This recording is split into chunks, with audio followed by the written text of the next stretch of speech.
Madam ಅವರ ಹೌದು. Madam ನಮ್ದು ಒಂದು ಪ್ರಾಬ್ಲಮ್ ಆಗ್ಬಿಟ್ಟಿದೆ ಮೇಡಮ್, ಅದಕ್ಕೆ ಕಾಲ್ ಮಾಡಿದೆ. ಹ್ಮ್. ನಮ್ಮ ಮಿಸ್ಸಸ್ ಹೋಗ್ಬಿಟ್ಟು 7-8 ತಿಂಗಳಾಯ್ತು ಮೇಡಮ್ ಹೋಗಿ. ಹೋಗ್ಲಿ ಬಿಡಿ, ಸತ್ತೋಗಿಲ್ವಾ ಇನ್ನು ಬದುಕಿದ್ದಾಳ?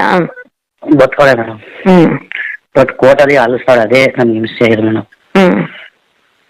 ಕಂಪ್ಲೇಂಟ್ ಅದಕ್ಕೆ ಕೊಟ್ಟಿಲ್ವಾ? ಕಂಪ್ಲೇಂಟ್ ಕೊಟ್ಟಿದ್ದಾಳೆ ಮೇಡಮ್, ವರದಕ್ಷಿಣೆ ಕಿರುಕುಳ ಅಂತ ಕೊಟ್ಟಿದ್ದಾಳೆ. ಅದು ಬಿಟ್ಟು ಇನ್ನೇನ್ ಕೊಡಕ್ ಸಾಧ್ಯ ಅಲ್ವಾ? ಹೆಂಗಸ್ರು ಅದೇ ಅಲ್ವಾ ಕೊಡೋದು? ಮತ್ತೆ ಡೈವರ್ಸ್ ಕೊಟ್ಟಾರೆ. ಈಗ ಮೊನ್ನೆ ಲಾಸ್ಟ್ 5ನೇ ತಾರೀಕು ಹ್ಮ್.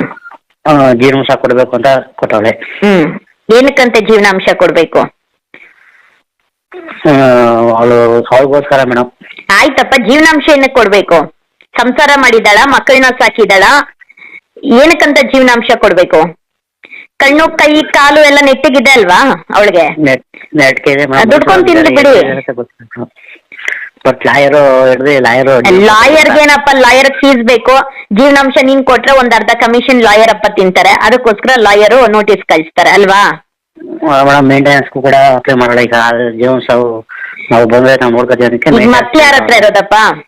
ಮಗು ನನ್ನ ಹತ್ರ ಇದೆ. ಮಗು ನಿನ್ನ ಹತ್ರ ಇದ್ರೆ ಮೇಂಟೆನೆನ್ಸ್ ಏನಕ್ಕೆ ಹಾಕೊಳ್ತಾಳೆ? ಯಾಕೆ ಅವಳಿಗೆ ದುಡ್ದು ತಿನ್ನಕ್ ಕೈ ಕಲಿಲ್ವಂತ? ಹ್ಮ್. ಅದಕ್ಕೆ ಮೇಡಮ್ ನಾನು ನಿಮ್ ಎಷ್ಟು ವರ್ಷ ಮಕ್ಳು? ಮಗು ಮೇಡಮ್ 6 ವರ್ಷ. ಈಗ ಒಂದನೇ ಕ್ಲಾಸ್ ಹೋಗ್ತಾ ಇದೆ ಮೇಡಮ್. ಎಷ್ಟು ವರ್ಷ ಆಯ್ತು ಅವಳು ಬಿಟ್ಟೋಗಿ? ಬಿಟ್ಟು ಮೇಡಮ್ 1 ವರ್ಷದ ಮೇಲೆ ಆಯ್ತು ಮೇಡಮ್. ಈ ಮೈಸೂರಲ್ಲಿ ಮೇಡಮ್. ಯಾಕಂತ ಬಿಟ್ಟೋಗಿದ್ದು? ಮೇಡಮ್ ನಾವು ಸರಿ ಇಲ್ವಂತೆ. ಹ್ಮ್. ಬಟ್ ಅವ್ರ ಅಮ್ಮಂಗೆ ಮನೆ ಜಮೀನು ಬರ್ಕೊಟ್ರೆ ಅವ್ರ ಅಮ್ಮ ಕಳ್ಸಿರತ್ತೆ. ನಾವು ಯಾವ್ದು ಒಪ್ಪಿಲ್ಲ ಮೇಡಮ್. ನಮ್ಮ ಅಕ್ಕರ ಮೇಲೆಲ್ಲ ನಮ್ಮ ಇವಳು ಅಂತಾನೆ ನಿಮ್ಮ ಅಕ್ಕರೆಲ್ಲ ಬಿಟ್ಬಿಡ್ಬೇಕು ಅಂತೇಳಿ. ಬಟ್ ನಮ್ಮ ಅಕ್ಕರ ಯಾರು ಬರೋದೇ ಇಲ್ಲ.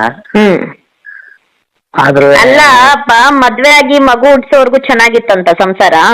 ಮೇಡಮ್ ಎಲ್ಲಾನು ಕೇಳಾಯ್ತು ಮೇಡಮ್. ಎಲ್ಲ ಇಲ್ಲಿ ಗ್ರಾಮದವರು ನ್ಯಾಯಾಧೀಶರುಗಳು ಹೇಳಿದ್ರು ಮೇಡಮ್.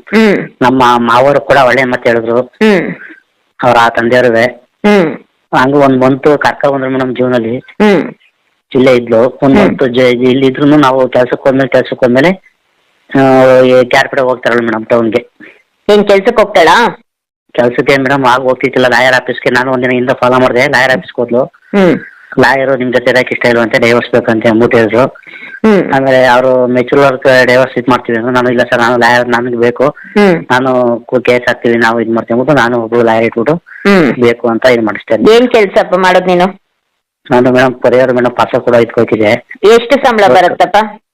ಮೇಡಮ್ ನಂದು ಕಮಿಷನ್ ಲೆಕ್ಕ ಮೇಡಮ್. ಈಗ ಪಾಸಲ್ ಬಂದಂಗೆ ಬರುತ್ತೆ ಅದು. ಅಲ್ಲ, ತಿಂಗಳಿಗೆ ಎಷ್ಟು ದುಡಿತೀಯಪ್ಪ? ಮೇಡಮ್ ತಿಂಗಳಿಗೆ ಒಂದು 10-12 ಮೇಡಮ್ ಅಷ್ಟೇ. 10-12 ಸಾವಿರ ದುಡ್ದು ಮನೆ ನೋಡ್ಕೊಂಡು ಮಕ್ಕಳು ನೋಡ್ಕೊಂಡು ಬದುಕ್ತಾ ಇದೀಯಾ. ಅದ್ರಲ್ಲಿ ಜೀವನಾಂಶ ಎಲ್ಲಿಂದ ತಂದು ಕೊಡ್ಬೇಕಂತೆ? ಇವಳಿಗೆ ಮೈಂಟೆನೆನ್ಸ್ ಎಲ್ಲಿಂದ ತಂದು ಕೊಡ್ಬೇಕಂತೆ? ತಿಂಗಳು 45 ಸಾವಿರ ದುಡಿತಾರೆ. 20 ಸಾವಿರ 25 ಸಾವಿರ ಕೊಡಬೇಕು ಅಂತ ಇದ್ ಮಾಡಿ ಅವಳೆ ನೋಟಿಸ್ ಅಲ್ಲಿ. ಅವಳಿಗೆ ದುಡ್ಕೊಂಡ್ ತಿನ್ನಕ್ ಹೇಳಪ್ಪ ಅವಳಿಗೆ. ದುಡ್ಡು ಪ್ರಕಾಶ್ ಅವ್ರೆ, ಲಾಯರ್ಗಳು ಯಾವ್ದಾದ್ರು ವಿಚಾರದಲ್ಲಿ ನಿಂತ್ಕೊಳ್ಳಿ, ವಾದ ಮಾಡ್ಲಿ. ಈ ಕುಟುಂಬ ವಿಚಾರ ಅಂತ ಬಂದೋಗ್ ಲಾಯರ್ ಎಂಟ್ರಿನೇ ಕೊಡ್ಬಾರ್ದು, ಉಗುತ್ ಕಳ್ಸ್ಬೇಕು. ಹೋಗಮ್ಮ ನಿನ್ ಗಂಡನ ಜೊತೆ ಸಂಸಾರ ಮಾಡೋ ನೆಟ್ಟಿಗೆ ಅಂತ. ಅವ್ರು ಏನ್ ಮಾಡ್ತಾ ಇದಾರೆ? ಅವ್ರಿಗೇನ್ ಕಮಿಷನ್ ಸಿಗುತ್ತಲ್ಲ, ಜೀವನಾಂಶದಲ್ಲಿ ನಮ್ಗೊಂದು ಅರ್ಧ ಸಿಗುತ್ತಲ್ವಾ? ಕಂಡವ್ರ ಸಂಸಾರ ಹಾಳು ಮಾಡ್ಬಿಟ್ಟು ಅದ್ರಲ್ಲಿ ನಾವು ನಮ್ಮ ಹೆಂಡತಿ ಮಕ್ಳು ಸುಖವಾಗಿರೋಣ ಅಂತ ಕೆಲ ಲಾಯರ್ಸ್ ಇದ್ದಾರೆ, ಕೆಲವರು ಇದ್ದಾರೆ. ಹೌದು ಮೇಡಮ್. ಅಂದ್ರೆ ಅವ್ರ ಚಿಕ್ಕಮ್ಮನ ಒಬ್ಳು ಲಾಯರೇ, ಅವ್ರ ಮಾತು ಮತ್ತೆ ಅವ್ರ ಅಮ್ಮನ ಮಾತು, ಇವರು 3 ಜನ ಇದ್ ಮಾಡ್ಬಿಟ್ಟಿದ್ದಾರೆ ಮೇಡಮ್. ಕಳ್ಸಪ್ಪ ಅಮ್ಮ, ನಿನ್ ಹೆಂಡತಿ ನಂಬರ್ ಕಳ್ಸಪ್ಪ, ಮಾತಾಡ್ತೀನಿ. ಸರಿ ಮೇಡಮ್. ನೀನ್ ಹೆಂಡತಿ ನಂಬರ್ ಕಳ್ಸಪ್ಪ, ಮಾತಾಡ್ತೀನಿ. ಅವ್ರು ಮಾಡ್ತಾರಂತ ನೀನ್ ಹಂಗೆ ಮಾಡ್ಬೇಡ, ಆರಾಮಾಗಿ ಮಕ್ಕಳನ್ನ ನೋಡ್ಕೊಪ್ಪ ಆಯ್ತಾ? ಜೀವನಾಂಶ ಮೇಂಟೆನೆನ್ಸ್ ಅದು ಇದೇನು ಬೇಡ, ಬಂದ್ ಮನೇಲಿ ಬಿದ್ದಿರು, ನಾನ್ ಸಾಕ್ತೀನಿ ಅಷ್ಟೇ. ನಮ್ದೇ ಕಮಿಷನ್ ಇಂದ ಮಾಡೋದು. ನಾನು ವಾರದ 2 ಟೈಮ್ 3 ಟೈಮ್ ಮೇಡಮ್ ಆಫೀಸ್ ಹೋಗ್ತಾ ಇರೋದು. ಯಾಕಂದ್ರೆ ಮಗುನ ಸ್ಕೂಲ್ ಕಳಿಸ್ಬಿಟ್ಟು ಮನೇಲೆ ಇರ್ತೀನಿ ಮೇಡಮ್. ಹೆಂಗ್ ಮಕ್ಕಳನ್ನ ಬಿಟ್ಟು ಹೋಗ್ತಾರೆ? ಗಂಡ್ ಮಗುನ? ಹೆಣ್ಮಗು ಮೇಡಮ್. ವಾರದಲ್ಲಿ 2 ದಿನ ಆಫೀಸ್ಗೆ ಹೋಗ್ಬಿಟ್ಟು RT ರಿಟರ್ನ್ ಆಗಿರೋ ಎಲ್ಲ ಕೆಲಸ ಮಾಡ್ಬಿಟ್ಟು 1 ಅವರ್ ಬರ್ತೀನಿ ಮೇಡಮ್. ನೀವೇ ನೋಡ್ಕೊಳ್ಳೋದ ಮಕ್ಕಳನ್ನ? ಮೇಡಮ್ ನಾನೇ ನೋಡ್ಕೊಳ್ಳೋದು ಮಗುನ. ನಮ್ಗೆ ತಾಯಿಲ್ಲ, ತಂದೆ ಇದ್ದಾರೆ. ಧೈರ್ಯವಾಗಿರಿ, ಮಗುನ್ ಸಾಕಿ. ನಾನು ಅವಳ ಹತ್ರ ಮಾತಾಡ್ತೀನಿ, ನಂಬರ್ ಕಳ್ಸಪ್ಪ. ಏನ್ ಹೆಸರು ಅವಳ್ದು? ರುಚಿತಾ. ರುಚಿತಾ, ಕಳ್ಸಪ್ಪ, ನಾನು ಮಾತಾಡ್ಬಿಟ್ಟು ನಿಂಗೆ ಕಾಲ್ ಮಾಡ್ತೀನಿ. ಸರಿ ಮೇಡಮ್.